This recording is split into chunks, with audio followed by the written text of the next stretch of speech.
Spot Hogan here for Punch Out Boxing. Delighted to be speaking to Rod Julian. It's been 2 years since I paid you a visit at the old gym. Mm. Here we are at your lovely new gym in an even more remote part of Essex. We've both gone up in the world respectively in those 2 years, fair to say. Yeah, listen, we're trying. I mean, obviously, we made the move.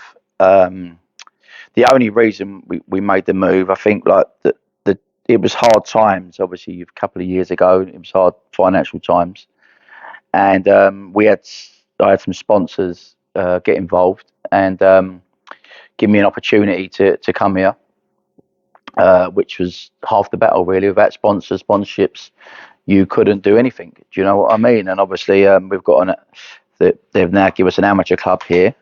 So yeah, there's a lot of prospects here now, and there's a lot of better performances from young to old, from grassroots. So from the amateur clubs in the evening to the downright like hardcore professionals. You know what I mean? So yeah, it's definitely been better. It's been a bit less stressful because obviously sponsors help finance the gym, which makes it a lot easier for me to concentrate. But it's still hard. But yeah, we're trying to push forward now, and obviously got some big fights coming up.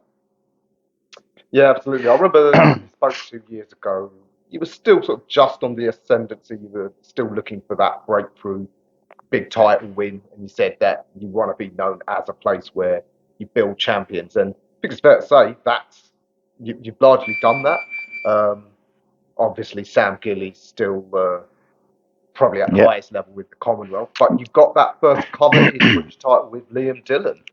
Yeah, listen, we had obviously we still had a good year. Do you know what I mean? Sort of thing. I think we had Louis Horn early in the year, won the silver Commonwealth title, had a brilliant fight. We went to Sheffield in Keenan Wainwright's backyard, and he won the silver Commonwealth title, which was amazing.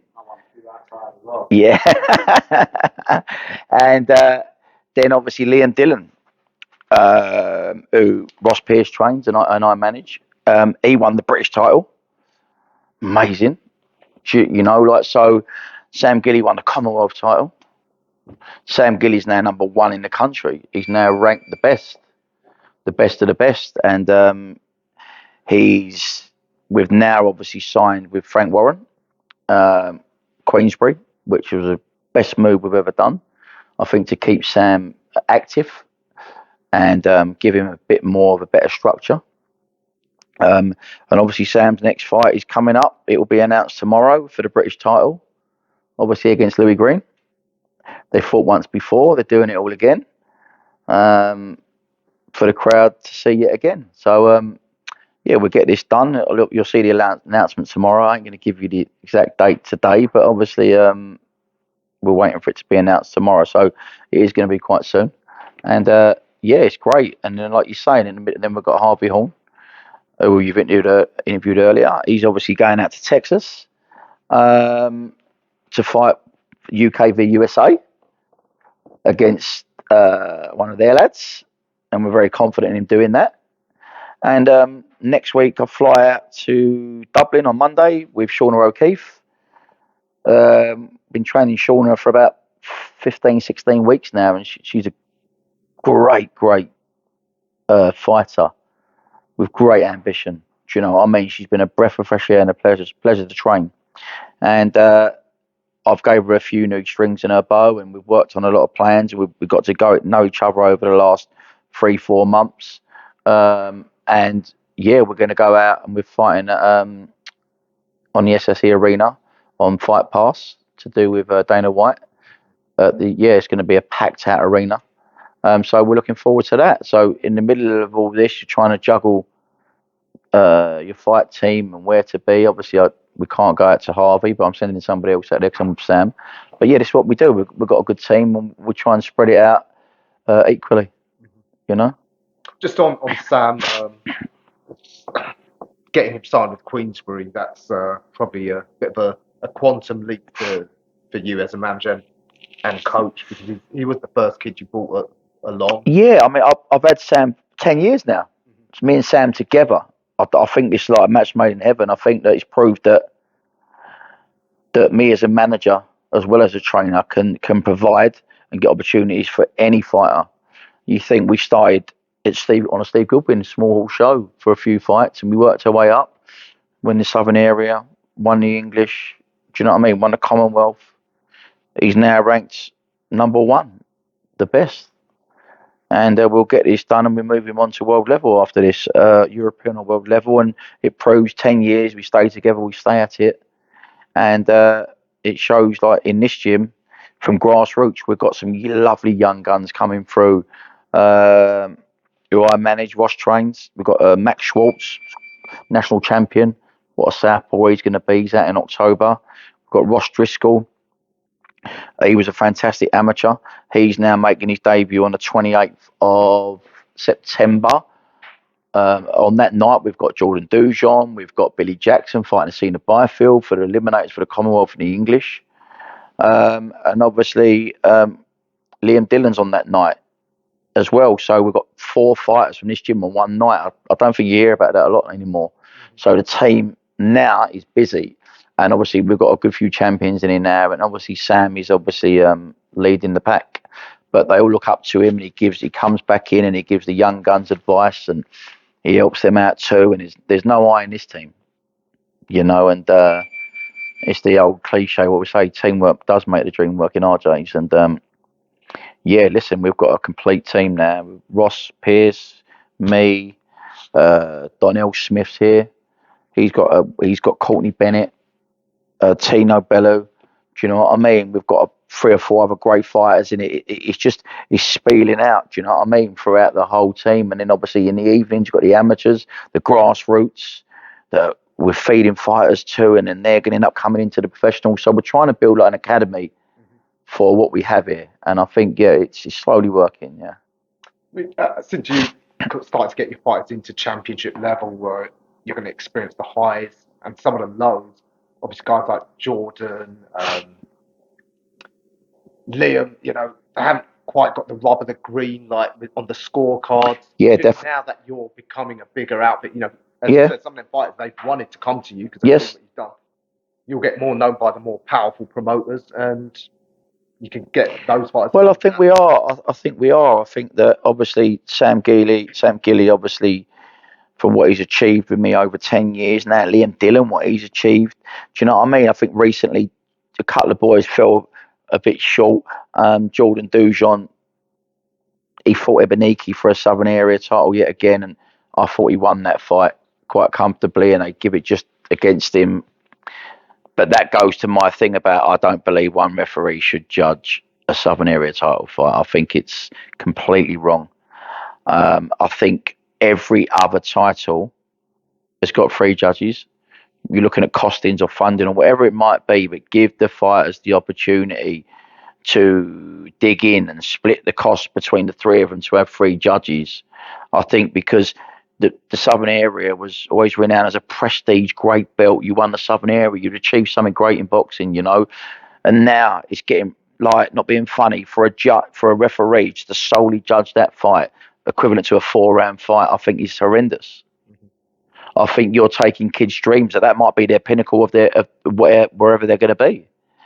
And I think to just go, I mean, not being rude, you've only got to piss the ref off. You've only got to do something to give him the ump, and it's his discretion, it's his opinion at the end of it.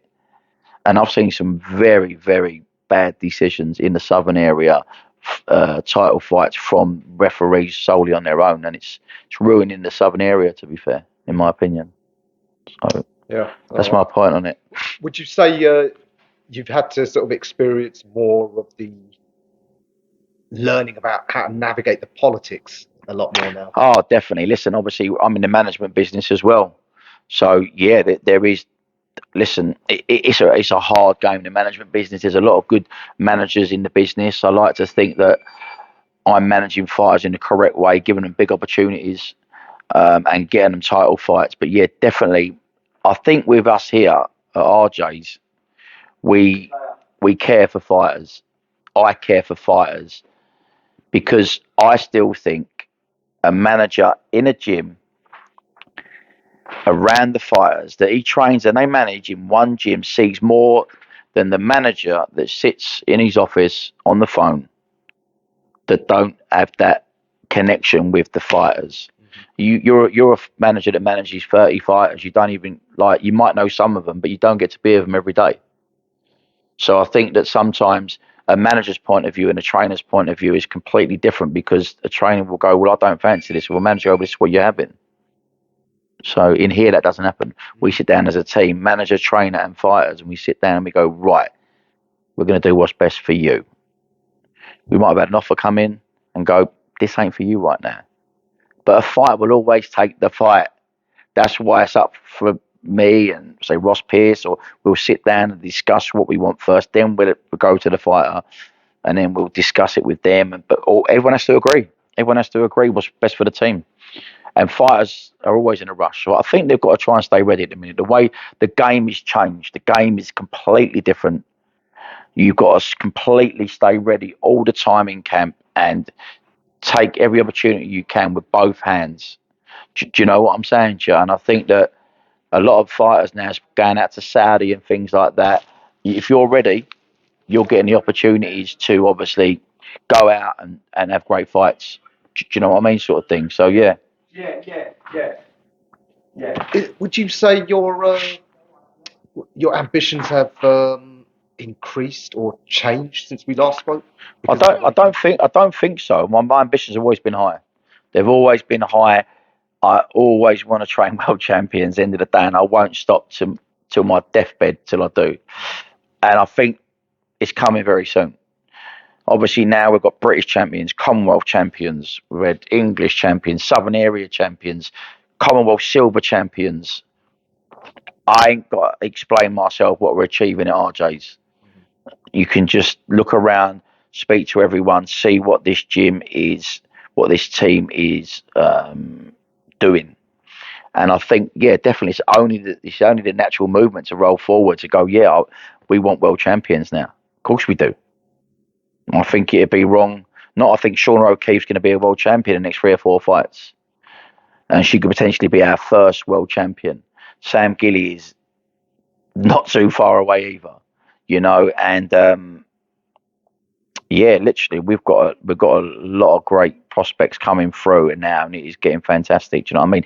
The in-house sparring, I'd say, we've got some of the best in the country, and a lot of people have to come to us now, which is quite nice. Yeah, just on Shauna O'Keefe, she got that devastating knockout against Angelica Hollis last time out. Yeah. You don't often see girls send each other to sleep with a single shot. She's a dangerous woman. She's a talker. She's good looking. She's just about. I remember when I spoke to her after her debut, she could be entering the top level at the right time, because I think Irish boxing's about to hit a golden period. Just about. I mean, obviously, Shauna's been sparring Katie Taylor, and she's due to fly back out there after this fight for the Serrano fight to finish off the sparring with Katie Taylor. And I think, obviously, now the big show at the Free Arena next weekend, that'll be on the 20th of September.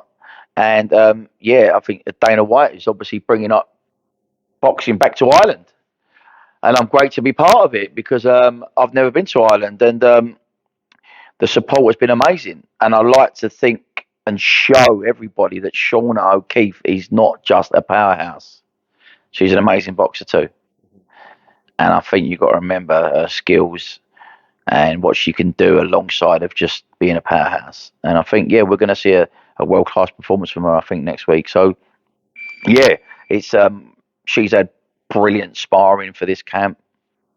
We had world-class sparring. We've been gifted like Terry Harper, Eddie Scottney. Do you know what I'm saying? Caroline Dubois. We started off doing a bit there. We have our top GB girl, Kayla Allen here. It's women boxing at RJ. It's getting fantastic. I'm loving it. It's like a breath of fresh air training the girls. It really is. And they're so much less stressed than the boys. Shauna was your first woman fighter that you've taken on? Yeah, I mean, cool. Yeah, I mean, I've always had, so like Kayla Allen, like started when she was younger, and then we put her into the amateurs. So she's always been training with me in the gym, and she was a footballer, and then we put her into the amateurs, and she trains now with Alex and Sablio. And they obviously that was her club, but now she's been picked for GB, and she's doing amazing. I think she's going out to fight in the European Championships, and I imagine she'll win that. And she's only 20 years of age, and she's been around me like a whole time anyway. So, but having obviously now having her and Sean aspiring and stuff like that on tap, and it's amazing. Do you know what I mean? And it really, really is. And having the girls in here has kicked the boys up the arse a little bit because they're so organised, they're so on time, they're so diligent. Do you know what I mean? They're so organised in what they do, and then the boys are looking about going, bloody hell, like, you know what I mean? And it's good, it's a breath of fresh air, and I think it's great. And being part of this women's boxing for me, like world level boxing, I'm enjoying it. I'm buzzing for Ireland. And then we move on. I think we've got a fight booked up before Christmas, and then we've got another big fight in March next year. So there's a lot going on for the girls. Wow. Wow. Watch this space. And Shauna's in a red hot division. Lightweight is about to be turned really hot. Well, for us, I mean, you've got Terry Harper, who've been sparring for the last 10 weeks. She's fighting obviously Rihanna Dixon. Rihanna Dixon and Terry Harper's fighting for the lightweight world title. And it's been great sparring Terry for this. And Terry's a great girl, and I really hope she does the business. I think she will beat Rihanna Dixon. It's a great fight, and it's what girl turns up on the night. And it's been really interesting training the girls over 2 minutes, not 3 minutes. So the concept, the way you train, has got to be slightly different. So effectively, if you're fighting for 2 minutes, you're sitting down for 1 minute. So you're sitting down for 50%. Like if you look at it like that. So it's been mad. So, and obviously, I think with Shauna, what the hardest thing has been is holding her back, telling her she can't train like a lunatic. Some days she might have to rest. Some days you're not training later today. Some days we are training hard. Some days we're not. And I think she's actually took note and listened, and it's gave her more energy. It's created more potential for herself. She's not burning out, and she's enjoying her training. She's a happy fighter. So happy fighters are dangerous fighters. So yeah. So like you say, at the minute we've got a lot going on. It's a hard time out there for everyone. I think like the way that the market's going, and that it's hard for everyone's cost of living's going up, and it's a rough time out there, you know. Like, and obviously people have got to find time to train, to sell tickets. People got to buy tickets. It's rough out there. Do you know what I mean? But obviously we're trying to accumulate a following for the fighters so they keep busy, and especially the lower ones. And we're trying to help all the younger ones in here coming through, sell tickets, stuff like that, to help them out, you know. Just on Sam, I remember he said something about when he started, he'd have been happy with the British title. Was that him just being modest? Now he's had a taste of championship level.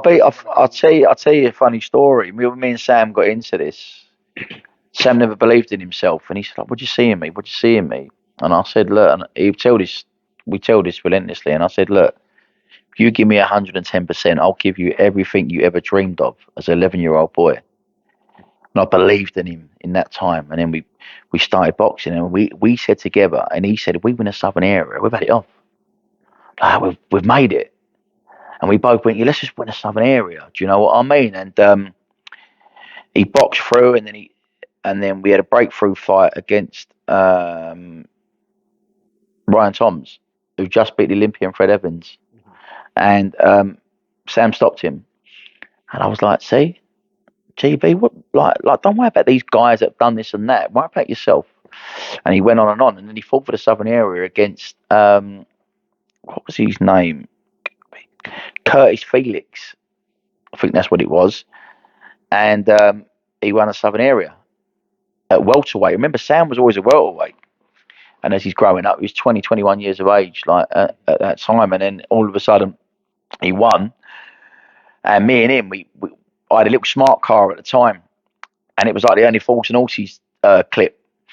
And after the fight, we took the silver case and we sat in the smart car, and we went like, when you're ready, after three. And we went, wow, we've done it. And the car was rocking. It was a bit like a scene out of it. It was crazy. And it was like we won a world title. And it made me, as a coach, realise that you don't know where you're at till you're there.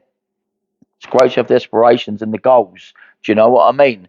But you don't know where you're at until you're there.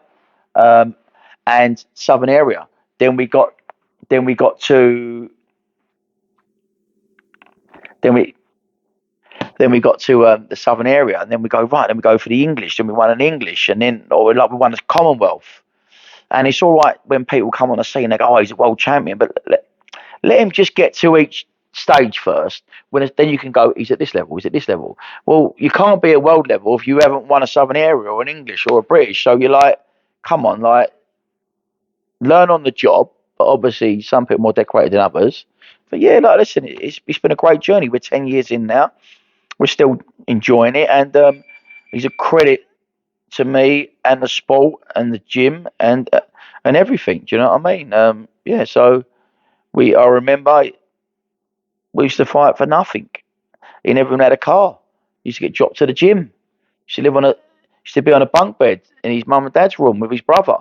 Like now he's got his own flat. You know what I mean? He's got things that he never dreamed of. And now we want more. We want it all. And he deserves it. You know, so from not rags to riches, but because we've still got a long way to go. Like let's not carry it away here. But from where he was to where he is now, definitely makes the development a lot more exciting. You've got no fears of putting Sam in with any of the world level guys. Nah, Fundora, Tim Zoo, yeah. Obviously, like I don't like to speak above the fight that we're having, but it would not bother me or Sam if we got the call up to fight one of them. We're going. We're there. As you move into that highest echelon of the sport as a manager, how aware are you, or have you already experienced making enemies? Because you know this sport is full of egomaniacs, it's full of greedy people. Of course it is. Listen, of course it is. Do you know what I mean? But in the end, I keep my feet on the ground, and I've got very very thick skin, and I don't really listen to what people have got to say. I just worry about what I've got to do and what's best for my team, my fighters, and what's best for their well-being. Do you know what I mean? If people are talking about me or slagging me off, it probably means I'm doing something right. If people are talking behind my back, they're behind me for a reason. So that's how I look at stuff. But you know what? I can't get caught up with what people say about me. I've got to worry about what I'm doing, and and I think that as soon as you start worrying about other people, you forget what you're doing yourself. And as long as my team's happy and my team's moving forward, and I'm getting great opportunities as a manager and a trainer for my fight team, then we're good. There you go. If you've got thick skinned, you'll go far in this sport. Light leather. Absolutely. Um, just to finish, then, tell me where do you want RJ's to be, say, 10 years from now? Oh, 10 years from now. 10 years from now, I'd love to think that RJ's could create an ever growing academy of great fighters from youth right through to world champions. Recreate that feeling. A bit like what the Ingles done back in. They had it from young right through to Brooke and everyone else, and obviously I think that's gone away now.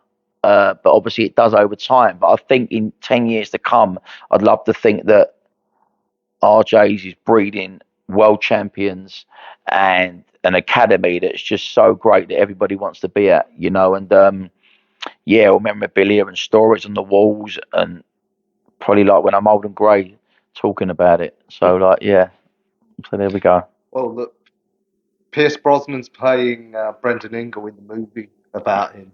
Who would you like to play you in the Hollywood movie about Julian? Oh, that'd be a hard one. That'd be a hard one. Do you know what? It's an hard one. I mean, say Pierce Brosnan's playing that. Oh, I wouldn't even care. Robert De Niro, Al Pacino. Nah, joking. Do you know what? I don't know. Like, you know, that it's that sort of, we've come from nothing, Ray Winstone. Do you know what I mean? Like, someone would like speak or come from the same cloth. Do you know what I mean? And I'd love to leave a legacy of how I got from A to Z. And I think, yeah, that's mean I'd achieve it. And then my kids and my family, my son fights, he boxes, so he's in the championships next week. So hopefully he can look back when I'm old and grey and think that my dad's done all right too. So, but he'll pick his own journey where he wants to go on himself. Do you know what I mean? And I'll be there to back him. Rod, going to be loving to follow the journey here on. Hopefully, it won't be another 2 years since our. Of course it won't, mate. Of course it won't. And obviously we'll be fast and furious now, and I'm sure we'll speak again in the next couple of months or so. Rod, always a pleasure. We'll see you in a couple of weeks. Cheers, mate. God bless.